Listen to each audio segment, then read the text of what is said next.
Assalamualaikum warahmatullahi wabarakatuh dan salam sejahtera untuk kita semua. Ada hal yang menarik ketika berbicara tentang panjang crank-arm, panjang engkol. Sebagian orang ada yang tidak merasakan perbedaan ketika bersepeda dengan menggunakan crank-arm 165 mm dan 170 mm. Bagi mereka sama saja, pendek atau panjang, tidak ada perbedaan. Faktanya, panjang crank-arm yang sesuai dengan postur tubuh seseorang akan meningkatkan kinerja biomekanik dari putaran pedal dan mengurangi risiko cedera. Kali ini, kita akan membahas patokan panjang crank-arm dan bagaimana memilih panjang crank-arm yang sesuai dengan gaya bersepeda kita. Sebelumnya, terima kasih bagi yang sudah subscribe, dan bagi yang belum, mohon bantuannya untuk subscribe, biar kita tambah semangat dalam membuat video. Panjang crank-arm. Banyak jawaban untuk sebuah pertanyaan. Berapa panjang crank-arm yang cocok untuk saya?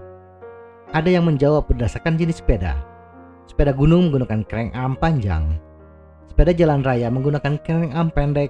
Tetapi kita semua tahu, postur manusia tidak ada yang sama. Minimal berbeda tinggi atau insim, walaupun sesama pesepeda gunung. Bila ingin lebih spesifik, panjang crank-arm mana yang cocok, kita bisa mengakses beberapa kalkulator panjang crank-arm online.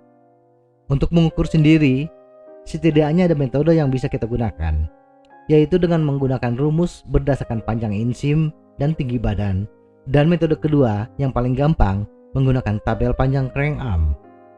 Rumus pertama untuk menentukan panjang crank-arm adalah 9,7% dari tinggi badan.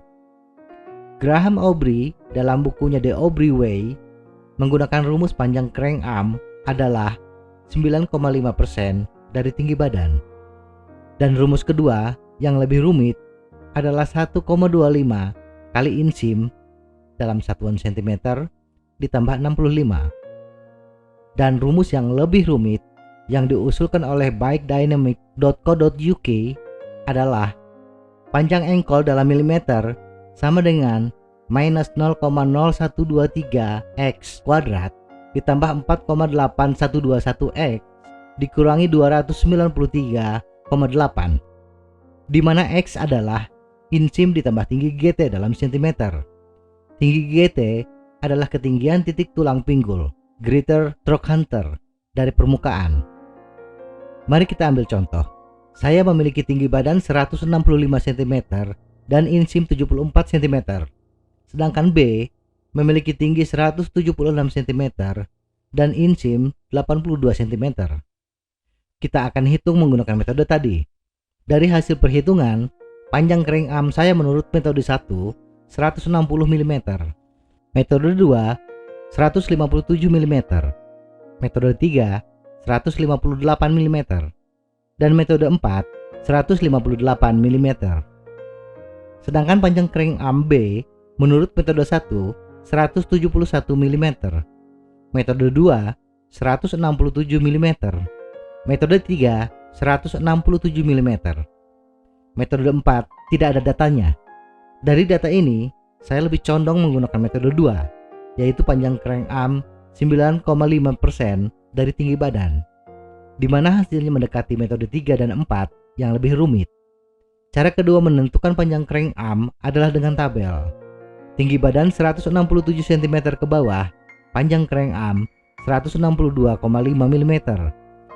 165 sampai 170 cm 165 mm.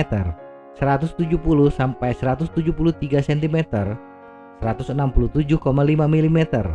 173 sampai 179 cm 170 mm. 179 sampai 185,5 cm 172,5 mm. 185,5 sampai 192 cm 175 mm.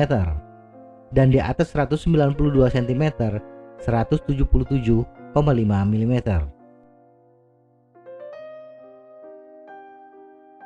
Efek samping panjang crank-arm tidak pas.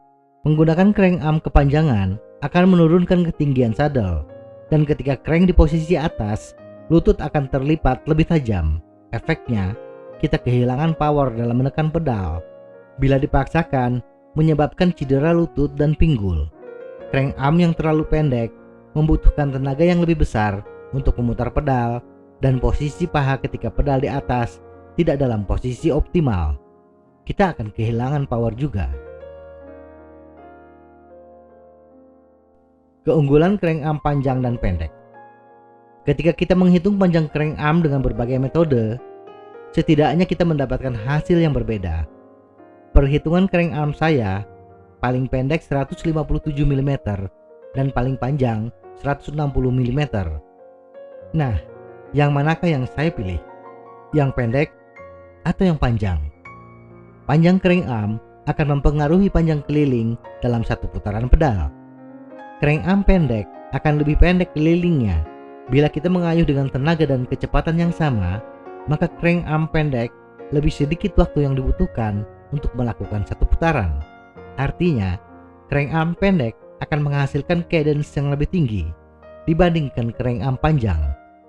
Tetapi, semakin pendek crank arm, semakin besar gaya yang dibutuhkan.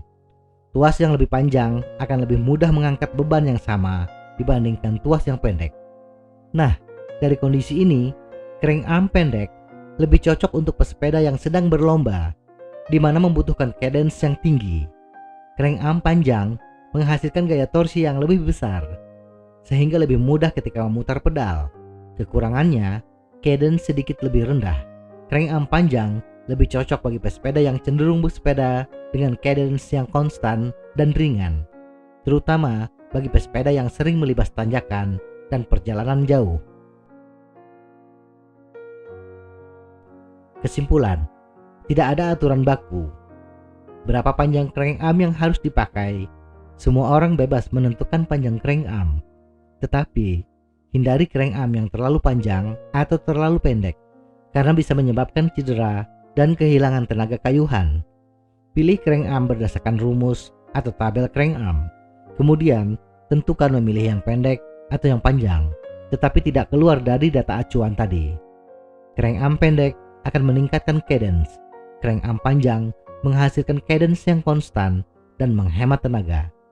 Semoga informasi ini bermanfaat. Tetap sehat. Salam goes.